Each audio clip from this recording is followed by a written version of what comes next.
Assalamualaikum warahmatullahi wabarakatuh. Apa kabar teman-teman semua? Saat ini saya sedang bersama dengan Bapak Bambang Tri. Apa kabar Pak Bambang? Baik. Terima kasih. Teman-teman pasti tahu siapa beliau ini. Dan saat ini saya dan Pak Bambang bertemu di rumah seorang jurnalis senior, yaitu Bapak Jus Sumadi Praja di kawasan Depok. Nah kebetulan nih Pak Bambang ini sedang ada di rumahnya Pak Jus dan saya buru-buru datang ke sini karena saya pengen ngobrol dengan beliau. Gimana kabarnya Bang Bambang? Baik, sehat. Baik, sehat. Ya. Mas Bambang, pertama aku mau klarifikasi dulu. Kan kemarin ini Pak Prabowo kan memberikan abolisi, amnesti juga kepada 1.116 orang kalau nggak salah ya. Dan informasinya Mas Bambang itu termasuk yang dapat amnesti, benar nggak sih sebetulnya? Tidak, sama sekali nggak benar. Ya. Jadi Mas Bambang ini keluar karena memang sudah menyelesaikan 2/3 masa tahanan, berkelakuan baik, dan karena itu ya. Nah, setelah keluar nih kira-kira apa yang akan dilakukan selanjutnya nih? Rahasia dulu dong. Rahasia. Ya teman-teman pasti teman-teman tahu. Ya tapi intinya gini ya. Saya keluar mau membela kebenaran isi buku saya itu. Oke. Jadi saya tantang siapapun yang pernah ngomong nggak percaya buku saya gitu ya. Buku saya ecek-ecek, termasuk Pak Aiman itu sebenarnya dulu bilang buku saya ecek-ecek. Pak Aiman Raharjo ya? Bukan Aiman. Oh Pak Aiman. Ya, Oke. Tapi kemarin sudah ketemu saya loh di iNews. Saya dukung Pak itu. Gitu. Aiman yang presenter. Ya. Jadi saya sudah case close dengan Pak Aiman. Masalah dulu dia bilang buku saya ecek-ecek, Jokowi Undercover 1 itu ecek-ecek gitu. Karena Pak Aiman sekarang dukung buku saya yang Jokowi Undercover 2 soal ijazah palsunya Jokowi itu gitu. Kalau nggak salah yang Jokowi Undercover 2 belum terbit ya? Sudah selesai, sudah ada kopinya. Ini sedang menunggu kita persiapkan. Ya. Mas Bambang kalau bilang saya akan membela kebenaran gitu ya, terkait dengan buku saya, artinya akan fight lagi terkait dengan masalah ijazahnya Jokowi ya? Bukan, yang fight kan sudah banyak orang. Kayak apa hebatnya Rismon, kayak apa hebatnya Dokter Tifa, kayak apa hebatnya Roy Suryo itu loh. Kemarin kan di iNews Roy Suryo itu pakai wayang. Ya. Yang terakhir yang menang itu katanya Roy Suryo itu. Saya Bambang Tri itu Pak Prabu Kresno itu. Itu aja prinsipnya. Saya ngapain fight yang fight sudah banyak. Gitu. Jadi terkait dengan masalah ijazahnya Pak Jokowi ini setelah buku nanti rilis ya kedua ya. Apa yang akan dilakukan? Hanya menerbitkan buku itu aja sambil menunggu reaksi publik atau gimana? Gini loh. Kalau saya harus menerbitkan buku saya itu lagi, itu kan urusan uang. Jadi saya itu mangkalnya sama Jokowi kan termasuk itu. Berapa banyak yang sudah bisa saya dapatkan adegan saya tidak ditangkap sama Jokowi gitu loh. Iya. Padahal kan buku itu akurasinya tinggi ya. Ya makanya saya tantang siapapun yang bilang buku saya tidak akurat gitu. Mari kita ketemu. Kalau kalah Anda bayar. Gitu loh. Mas Bambang, aku juga mau tanya, ketika berapa tahun ditahanan waktu itu? Yang kedua ini 3 tahun kurang 2 bulan. Kan? Selama 3 tahun 2 bulan ini ditahanan gimana? Apa yang dialami oleh Pak Bambang? Terus apa hikmah yang didapat? Ya, bagus sekali nih pertanyaannya. Jadi apa yang saya alami dan apa hikmah yang saya dapat gitu kan? Apa yang saya alami sama seperti yang dialami oleh teman-teman narapidana yang lain, nggak ada bedanya itu. Saya diperlakukan baik-baik, cuma ya itu makanya yang tidak baik-baik makanya. Tapi kan itu semua dialami oleh semua nabi. Jadi itu hikmahnya. Saya tambah yakin bahwa buku saya ini benar. Karena saya di penjara diem aja, yang di luar ternyata seperti ini loh. Pembelaan akademis, ilmiah gitu loh. Makanya kemarin waktu ketemu sama Rismon, saya bilangin dia apa yang mau saudara teliti pakai teknologi yang canggih itu, sudah saya bilang di buku saya. Saya itu sudah bilang di buku Jokowi Undercover 2, skripsi Jokowi itu palsu, gitu loh. Apa dasar saya? Ya karena itu ditulis pakai Times New Roman, gitu loh. Yang waktu itu tahun keluarnya skripsi itu belum ada tuh, gitu. Jadi waktu itu Pak Bambang ini pernah juga ngeliat skripsinya Pak Jokowi ya, sehingga bisa memastikan bahwa ini palsu. Ya pernah, itu kan sudah banyak seolah-olah supaya Jokowi terkesan bener-bener lulusan UGM, dia kan sudah ngunggah-ngunggah ini loh skripsinya, ini loh ijazahnya gitu. Nah ya itu ya yang saya teliti. Sekilas saja saya sudah tahu Times New Roman. Berarti ini bikinan baru. Iya. Ya tuh. Waktu itu berapa lama sih investigasinya Mas Bambang sebelum buku pertama dan kedua terbit? Saya kan menulis mencari bahan yang kedua ini kan setelah saya keluar dari penjara saya yang pertama. Yang pertama, oke. Ya. 1 Juli 2019. Nah, sampai saya ditangkap lagi itu kan Oktober 2022. Ya selama itu. Nah, ketika investigasi siapa aja Mas Bambang yang ditemui? Yang Jokowi Undercover 2. Saya ketemu yang namanya Mahmud Nurwindu. Saya ketemu yang namanya Bu Isti Rustikawati. Saya ketemu sama yang namanya Bu Sri Handayani. Saya ketemu yang namanya Bu Sri Asih Cemplon. Itu kuncinya lah. Yang ngerti persis palsunya ijazah Jokowi SMA itu orang-orang yang saya sebut itu. Mas Bambang kan belum semua nih yang membaca buku Jokowi Undercover 2. Nah, nama-nama itu siapa sih sebetulnya? Ya pokoknya itu yang bener-bener lulusan SMA 6 Solo tahun 80 itu mereka. Kesaksiannya apa waktu di dalam buku Mas Bambang tuh? Iya macam-macam toh. Yang jadi orangnya Jokowi kayak Mahmud Nurwindu itu, yang seolah-olah dia temannya betul, ini satu bangku gitu. Padahal kan dibantah yang lain itu. Yang Bu Isti, Bu Sri Handayani, Mahmud itu bohong, gitu loh. Ya, kalau nggak percaya sekarang tanya dong sama Bu Sri Handayani, Bu Isti itu. Terus ada satu lagi yang namanya Suryo Atmanto, yang bilang itu Jokowi pernah nggak naik kelas 2 kali di kelas 1. Suryo Atmanto kan masih ada orangnya. Kenapa nggak ada yang tanya dia? Seharusnya polisi sekarang menanyakan dia ya. Iya dong. Harusnya ya. Polisi itu ngapain? Iya. Gitu loh. Mas Bambang waktu Mas Bambang sama Gus Nur dipidana kan dituduh menyebarkan kebohongan tentang ijazah Jokowi. Kemudian di tingkat banding dirubah tuh pasalnya kan menjadi dirubah semau-maunya aja itu. Artinya kan memang ada indikasi kriminalisasi. Ada pelawaran hukum nggak setelah itu, setelah banding? Kasasi pernah ya? Pernah. Saya itu kan vonisnya 6 tahun, tuntutannya 10 tahun. Jaksanya gila itu. Masa tulis buku doang cuma sampai dituntut 10 tahun gitu loh. Yang koruptor aja nggak sampai segitu kan? Yang triliunan itu nggak sampai segitu kan? Jaksanya gila. Jaksanya namanya siapa itu yang dari Solo itu? Gitu. Tapi ada rencana PK nggak? Sudah PK ini sudah sedang jalan. Kapan diajukan kemarin? Waktu saya masih di penjara. Masih penjara ya? Belum ada putus sampai sekarang ya? Belum ada ya? Ya tuh. Pengacaranya apakah masih TPU atau yang lain sekarang? Bukan. Pengacara saya ini namanya Pak Pardiman, sekarang orang Solo, sama Pak Yakub siapa gitu, Yakub Kris siapa gitu. Terus yang ketiga namanya Dokter siapa gitu, saya lupa ini.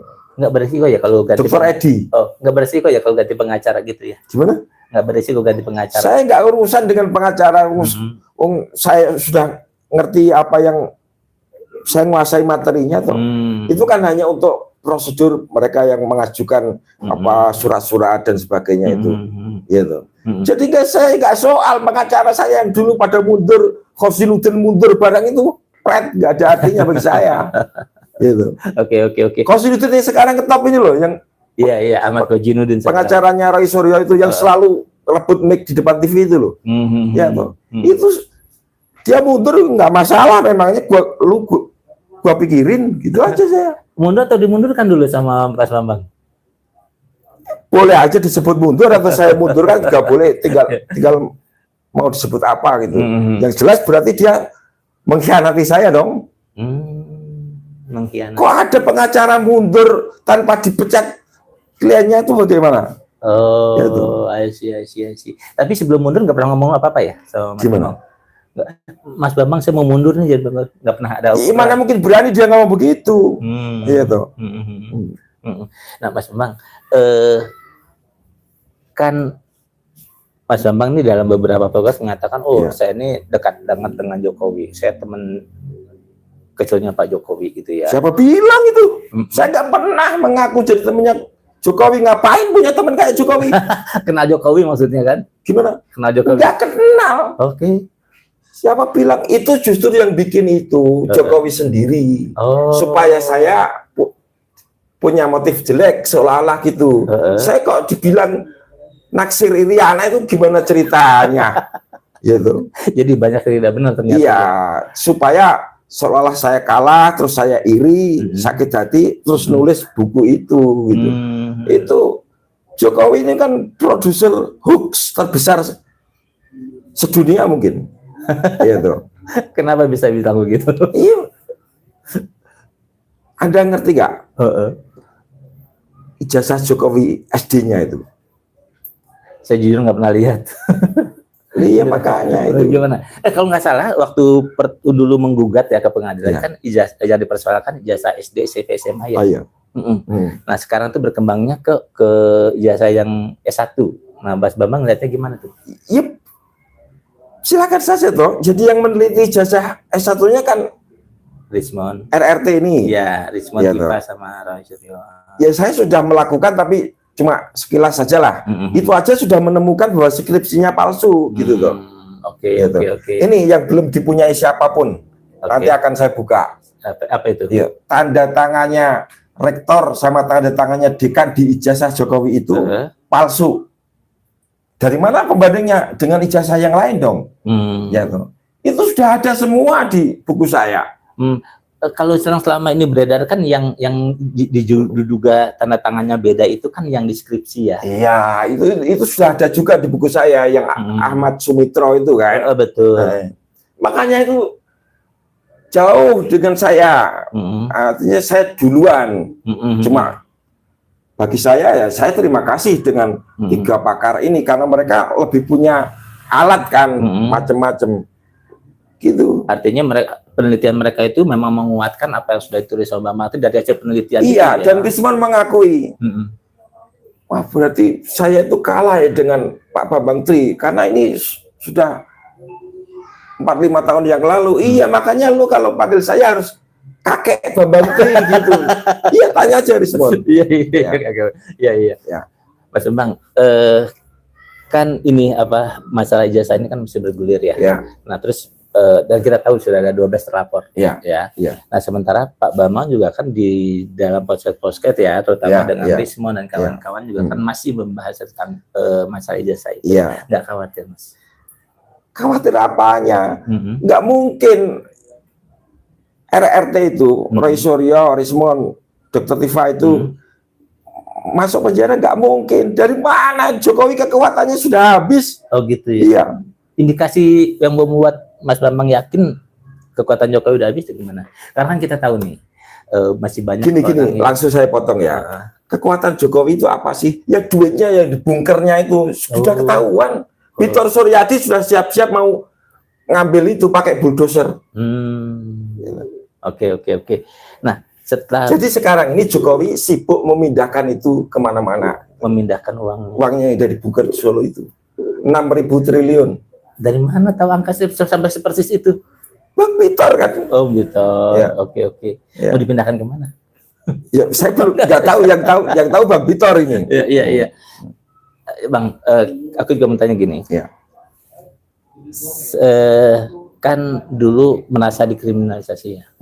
Merasa tidak bersalah tapi dipidana. Memang sudah mengajukan PK.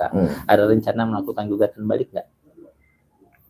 Laporan balik lah misalnya? Enggak, ini tunggu tanggal mainnya aja. Ini kan Jokowi itu nyawanya tinggal beberapa berapa hari lagi lah atau bulan atau gitu, bisa paling lama setahun gitu kan. Ya ngapain kalau saya nuntutnya dia sekarang gitu. Tapi dari mana yakin? Karena kan katanya Pak Jokowi ini kan katanya nih punya yang namanya geng Solo. Orang-orang geng Solo tuh orang-orang kuat semua gitu. Iya, iya kuat. Tapi karena yang ternyata yang dibelani itu ijazahnya bodong gitu. Ya mereka ambil jarak semua. Iya toh. Pak Bambang, gue juga masih mau ini, iya. mau mengklarifikasi sedikit tentang latar belakangnya Jokowi. Iya. Kan di satu podcast itu. Iya. Mengatakan bahwa Pak Jokowi ini anaknya si Anu yang tidak dinikahi. Bisa diceritakan lebih jelas nggak sih sebetulnya? Sangat bisa. Silakan Mas. Jokowi itu bapaknya yang benar loh ya, yang versi penyelidikan saya. Jokowi itu bapaknya namanya Heru Purnomo. Ibunya itu namanya Yap Meiwa. Tapi yang diakui dia kan bapak dia namanya Wijiatno, ibunya Sujiatni gitu loh. Nah sekarang orang perlu tahu bahwa Heru Purnomo itu bapaknya Hari Mulyono yang ijazahnya dipakai Jokowi di UGM itu. Ya. Ya wajar aja wajahnya mirip loh.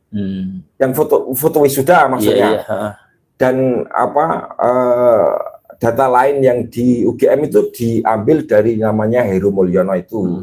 Tapi yang fotonya ijazah itu diambil dari yang namanya Dumatno Budi Utomo. Oh, jadi ijazahnya Hari Mulyono, tapi fotonya foto Dumatno. Dumatno itu siapa sih? Nah, ya sekarang ini orang lain belum tahu siapa Dumatno toh. Saya 3-4 tahun lalu sudah ngerti siapa Dumatno. Siapa itu, Mas? Dumatno itu ya anaknya Heru Purnomo juga itu. Tapi dengan istri baru. Oh, jadi dia menikahin yang siapa? Ya. Bapaknya ibunya si Hari Mulyono. Ibunya si Hari Mulyono. Sujiatmi itu. Kemudian juga punya anak dari ibunya. Yapewa. Terus ada lagi satu. Ada, namanya Eni Sumarto. Oh, berarti mereka 3 bersaudara dengan ayah yang beda, dengan ibu beda-beda. Iya. Oh, tapi dari 3 itu hanya ibunya Yap Meiwa itu yang nggak dinikahi. Yang ibunya Jokowi. Benar nggak? Dulu kan ada isu nih bahwa jarak usia antara Jokowi dengan ibunya itu hanya 9 tahun. Benar, itu makan jebakan Batman itu yang nulis gitu. Ya enggak dong, ya normal-normal saja. Jadi ketika Jokowi dilahirkan, usia ibunya berapa tuh kira-kira? Ya sudah, ibunya ini kan Yap Meiwa ini kan agen internasional. Dia datang dari Cina sebagai agen RRT tahun 60. 61 Jokowi lahir. Ya toh. Usia persisnya saya nggak tahu, tapi ya sudah dewasa lah, sudah jadi. Kalau sudah agen apa sih? Ya. Hanya nggak dinikahin aja gitu ya. Siapa tahu nikah? Saya kan nggak tahu. Saya nggak mengatakan iya tuh. Iya.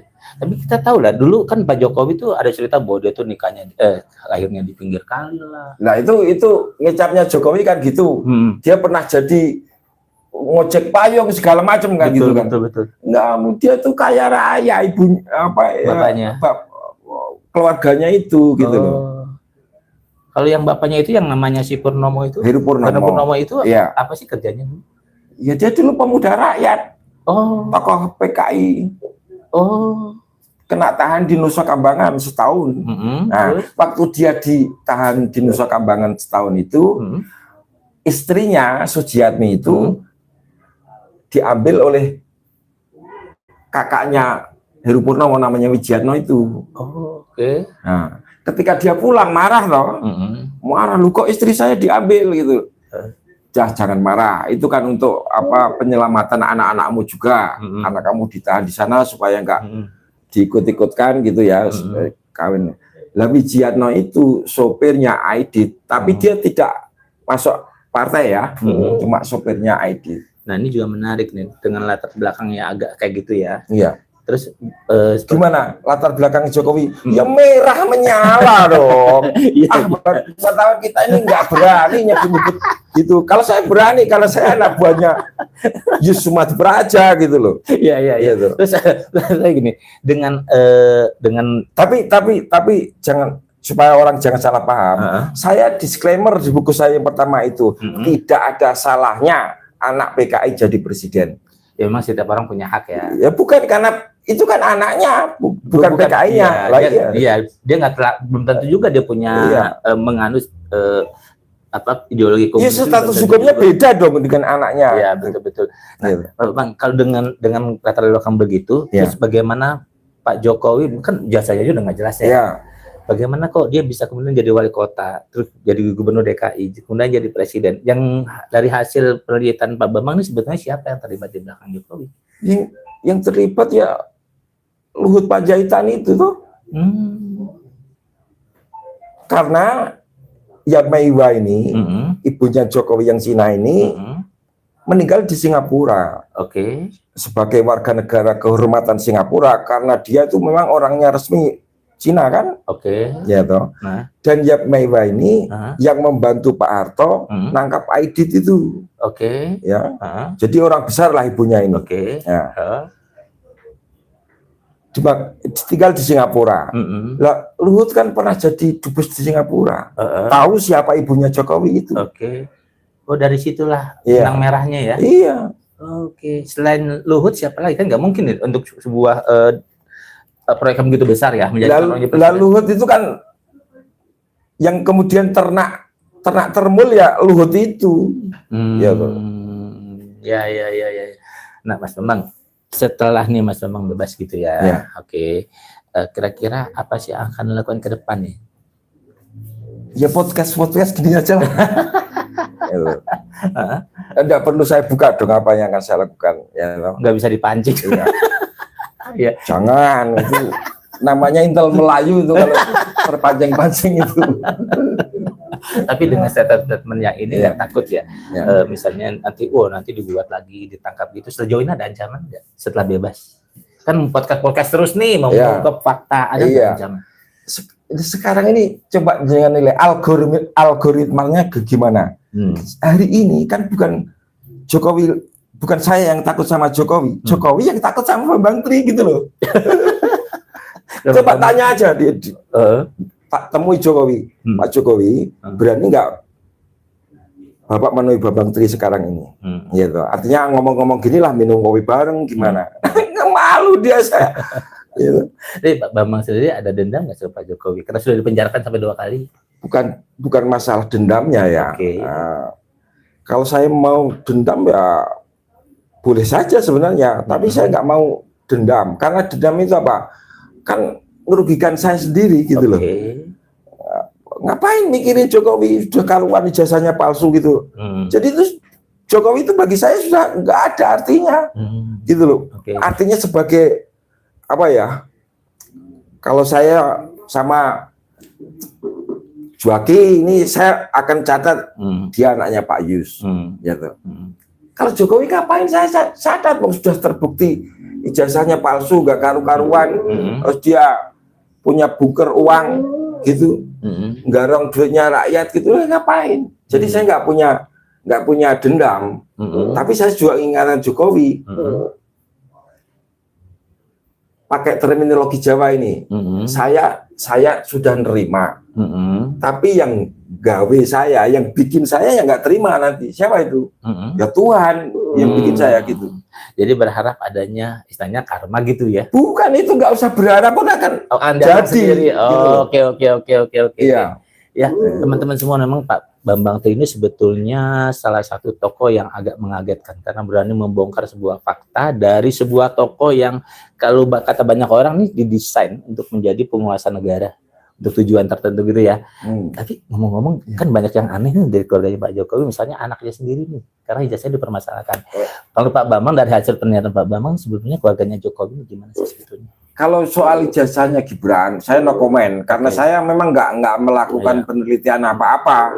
Tapi insting saya ya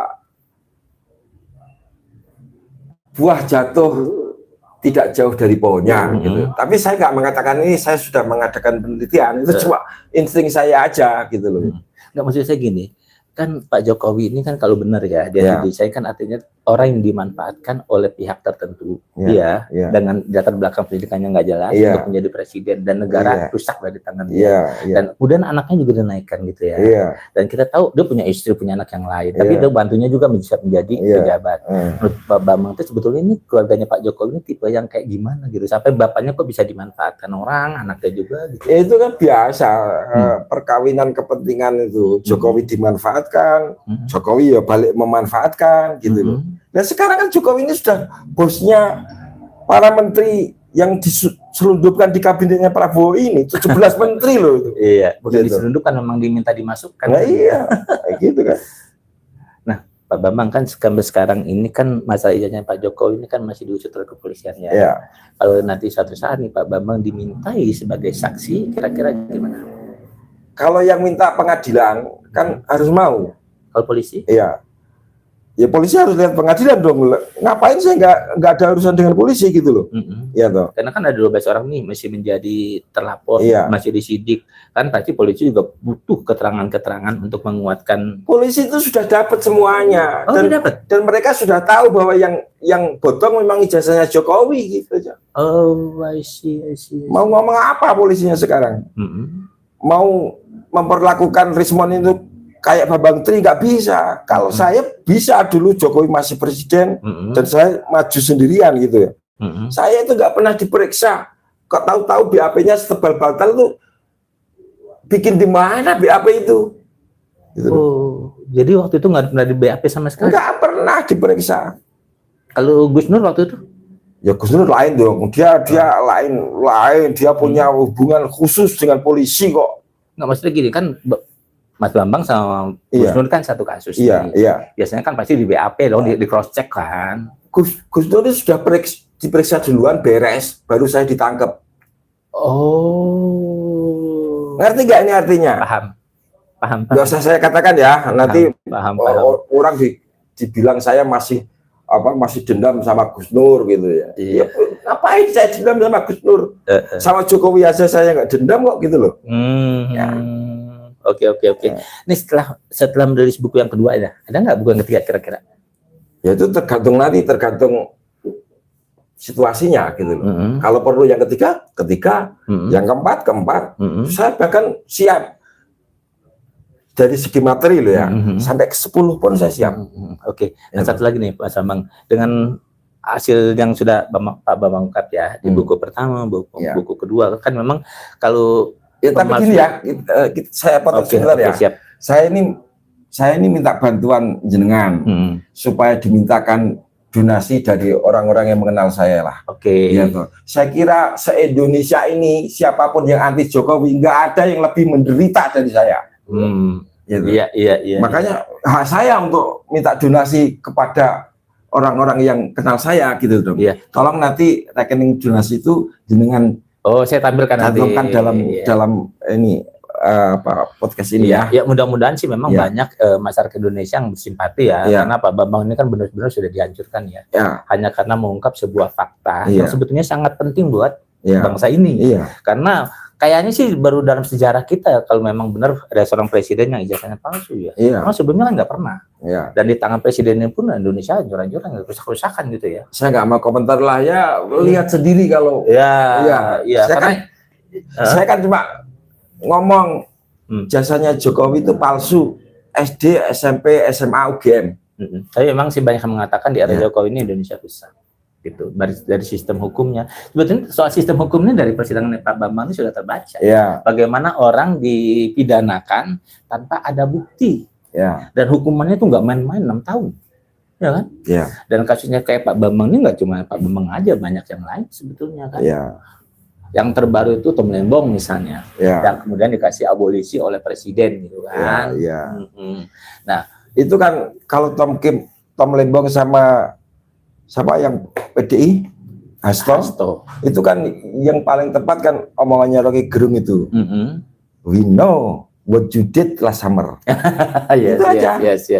Kalau yang ngomong yang tepat buat Mas Bambang apa nih? Apanya? I know what you did last night. Ya enggak, nanti dicari itu. Dicari. Tapi Mas Bambang kan basicnya jurnalis ya. setelah ini bebas mungkin mau menjalani keseharian yang ini akan ada dia kembali ke jurnalis kan?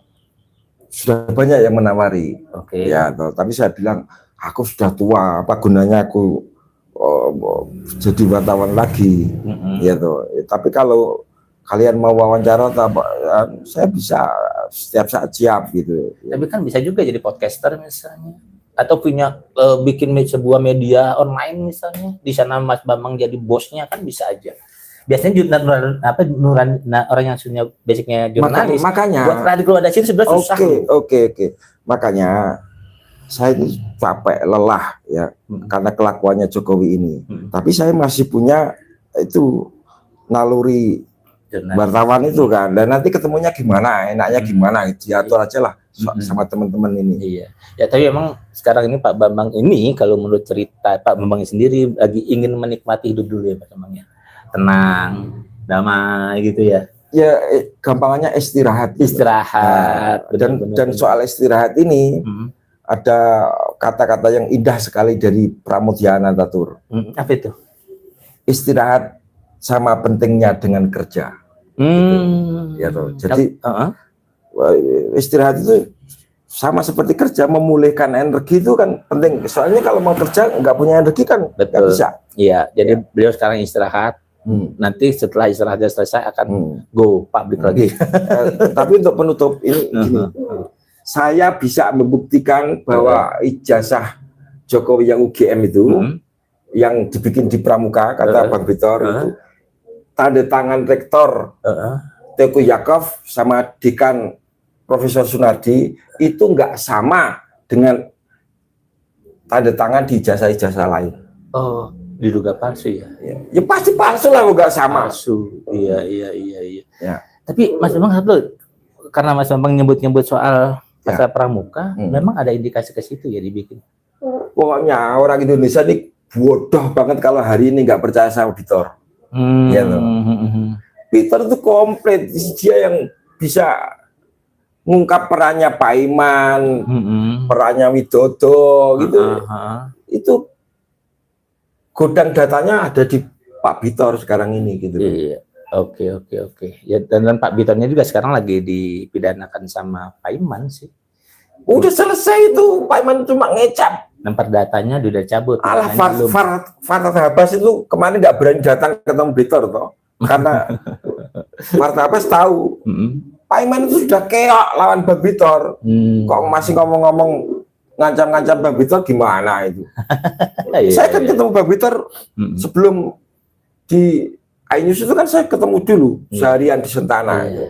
Yang saya tahu sih berdasarkan wawancara saya dengan pengacaranya ya Pak Iman Kadir. Jadi Bang Bitor ini digugat ke Perdata ke Pengadilan Jakarta Pusat. Kemudian juga ada pidana yang katanya dugaan pemerasan dan juga dugaan pidana yang menuduh Pak Paiman itu membuatkan ijazah di Pasar Pramuka. Nah, sudah dicabut itu yang perdatanya. Alah, itu cuma gertaannya Profesor Gendeng Paiman ini aja. Sama main-main sama Farhad Abbas itu aja. Ya, nggak ada artinya itu, omong kosong itu. Iya. Ya, teman-teman, sekali lagi saya menyatakan bahwa Pak Bambang ini merupakan salah satu orang yang sebuah tokoh sebetulnya yang layak untuk dihargai ya. Karena mengungkap sebuah fakta yang sebetulnya sangat penting buat kehidupan berbangsa dan gini Pak, saya nggak mikir dihargai atau nggak dihargai. Saya butuh sumbangan untuk melanjutkan hidup saya. Iya. Nanti saya sampaikan. Ya.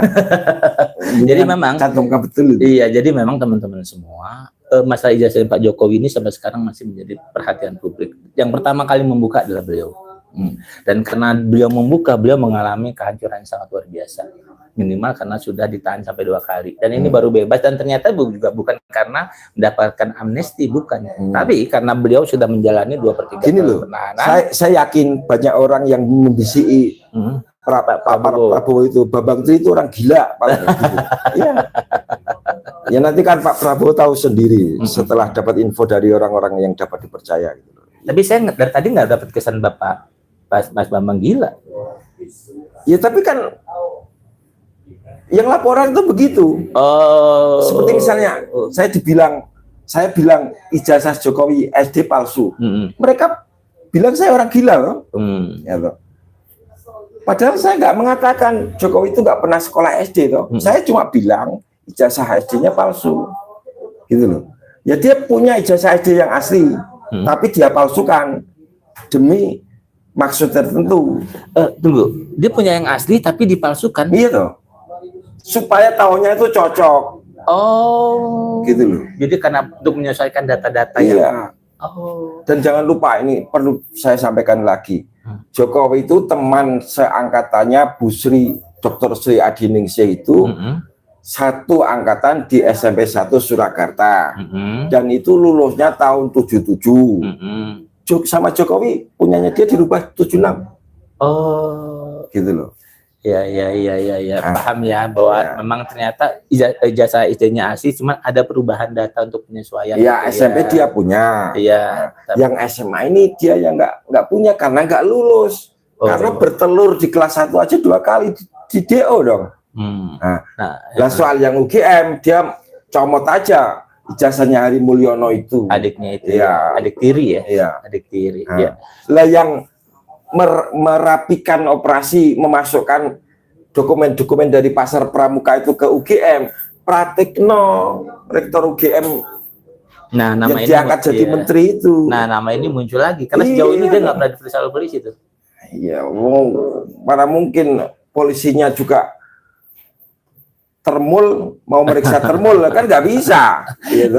Ya, kita berharap ya teman-teman, kebenaran itu akan muncul, keadilan juga akan muncul, gitu ya. Dan untuk teman-teman ini, karena Pak Bambang ini sekarang juga butuh sekali donasi ya Bang ya, untuk menjalani kehidupan, dan mungkin juga beliau akan melakukan penelitian lagi. Kalau memang ingin melakukan donasi, bisa dikirimkan ke nomornya ini. Ya, nanti. Iya, betul. Mas Bambang, terima kasih. Oke. Ya. Teman-teman, kita bertemu lagi pada podcast selanjutnya ya. Assalamualaikum warahmatullahi wabarakatuh. Waalaikumsalam warahmatullahi wabarakatuh.